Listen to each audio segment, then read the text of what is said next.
Okay, let's dive in. Today we are going deep on one of the most powerful drivers of human action, the hidden power of scarcity and that feeling we all know now, FOMO, the fear of missing out. We've pulled from this one really powerful source that details behavioral psychology, and its application is, well, kind of surprising. You see it everywhere, from retail all the way to high-end consulting. Our mission today is pretty direct. We want to understand that, that primal wiring that makes us desperately want what we can't have, and how that feeling of wanting turns into immediate action, no procrastination. And to really set the stage for this, we have to start with a piece of behavioral science that, it genuinely challenges how we think about value. We are talking about the famous 1975 cookie experiment. The setup was so simple, beautifully simple, actually. Researchers took two identical glass jars, and they were filled with the exact same batch of chocolate chip cookies. Jar one had 10 cookies. That's abundance, a full tray. Jar two, only two cookies. Scarcity. And then they just asked people to rate them. Taste, appeal, and this is the key, how much they'd pay for one. But you have to remember, every single cookie was identical. Same oven, same batch. And this is where our everyday logic it completely breaks down. You'd assume they taste the same, right? Maybe the jar with 10 is even better, more options. Yeah. But nope. The cookies from the jar with only two left, they were rated as significantly more delicious, more attractive. And this is the shocker, people were willing to pay a full 20% more just because there were fewer of them. 20%. The exact same cookie. Exactly. That's wild. What does it tell us about the human brain? Well, it tells us this core fundamental lesson from all this research. We value things not based on their intrinsic worth, not the ingredients, the quality of the chocolate, but almost entirely on their availability. Yeah. The brain makes this super fast calculation. If it's rare, it must be valuable. Somebody else must have wanted it. If it's everywhere, it must be common, cheap. That's a fascinating finding. But for anyone listening, this isn't just, trivia about cookies. There has to be a deeper reason our brains do this, right? This can't just be cultural. It sounds like a survival mechanism. Oh, it absolutely is. This isn't logic. It's pure instinct. We need to go back, say, 50,000 years to really get why this scarcity thing is so efficient. Imagine one of our ancestors. They see a grove of mango trees and it's loaded with hundreds of ripe fruit. The brain just goes, great, I'll come back tomorrow, no rush. Zero urgency.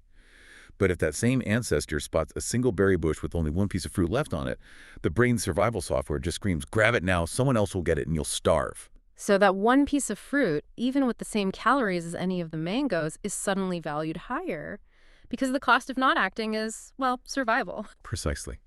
And this instinct has a name in modern psychology: loss aversion. This concept, it truly underlines every decision we make under pressure. Study after study shows that the pain of losing something, say losing $100, is psychologically twice as intense as the pleasure of finding that same $100. Just think about that ratio, 2 to 1. We are so much more motivated by the fear of losing an opportunity than we are by the desire for the gain. That FOMO is literally double the pleasure of getting in on something. We'll do almost anything to avoid that pain of loss. And that makes a really common business mistake, just painfully obvious, especially if you're listening and you sell a product or a service. The mistake is being always on. When you tell a customer or a client, oh, I can meet whenever, or yeah, this product is always in stock, just get it when you're ready, they don't hear flexibility. They hear never. They hear never, because you've taken away any possibility of loss. There's no pain in waiting. So when you offer endless availability, you're just inviting endless procrastination. Why act today if it'll be there tomorrow and the day after that? And you see this everywhere in modern digital life. Companies are masters at engineering these little micro losses. Why do you feel that pull to check your phone when you see a notification badge? It's not about the joy of a new message. It's the fear that if you wait, you'll miss out on something important. You'll lose your connection to the conversation. That's a great point. It's like checking that loneberry bush before someone else gets it. Exactly. So if loss aversion is the engine, the solution is pretty clear. If you want to move people from thinking to doing, you have to engineer the possibility of loss. You have to take that infinite offer away. Which brings us to this strategy the source material calls creating the velvet rope. The velvet rope is just the perfect analogy. Think about exclusive nightclubs or restaurants. A lot of the time, the place isn't actually full. There are empty tables inside. But the bouncers keep this long, visible line outside.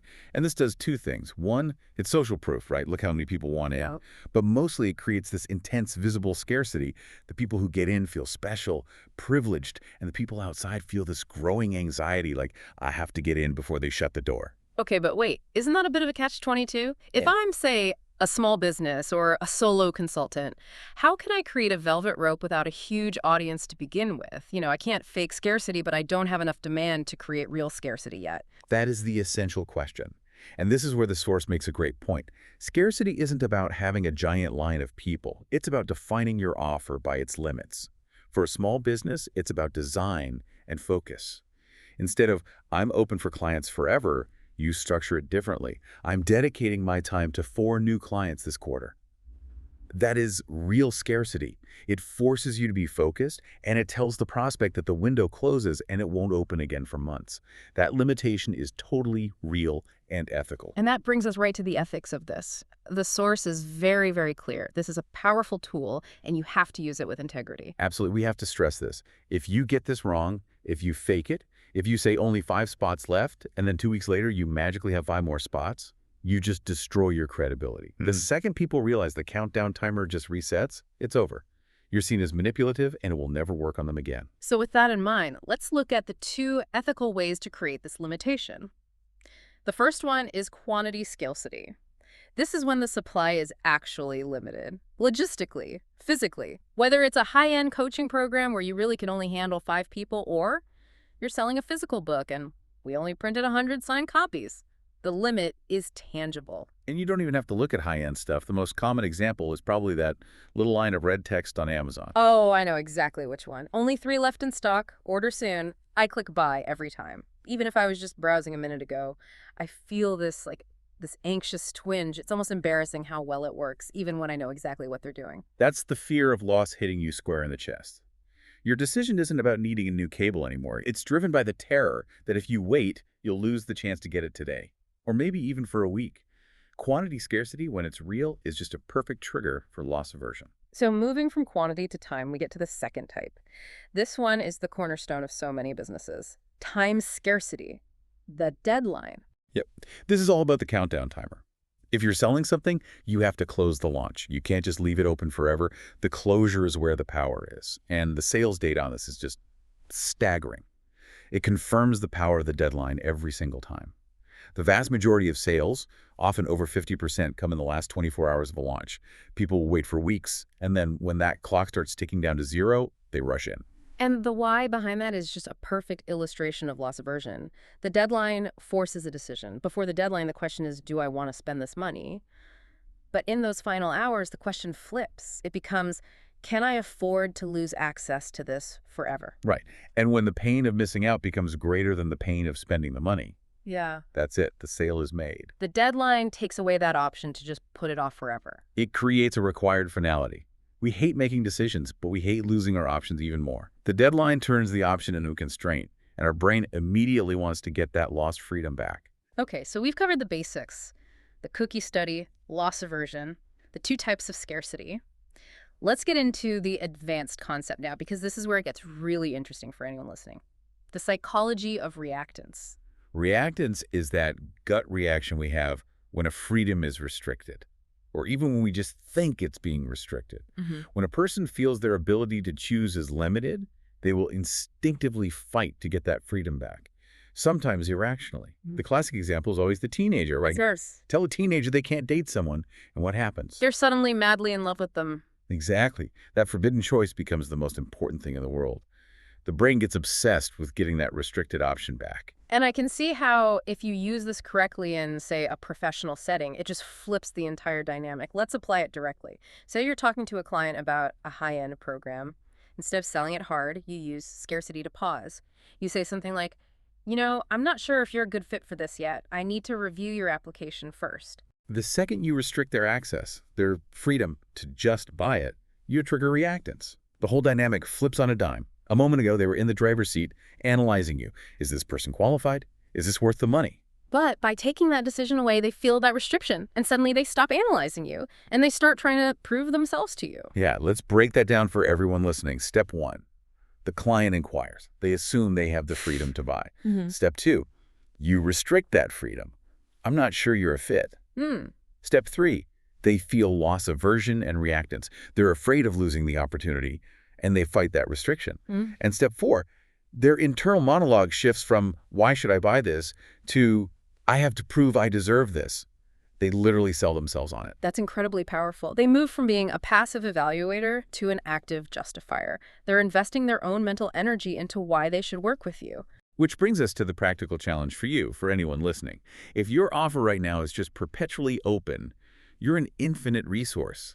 And infinite resources are always undervalued. You have to find a way to ethically and authentically add some constraints.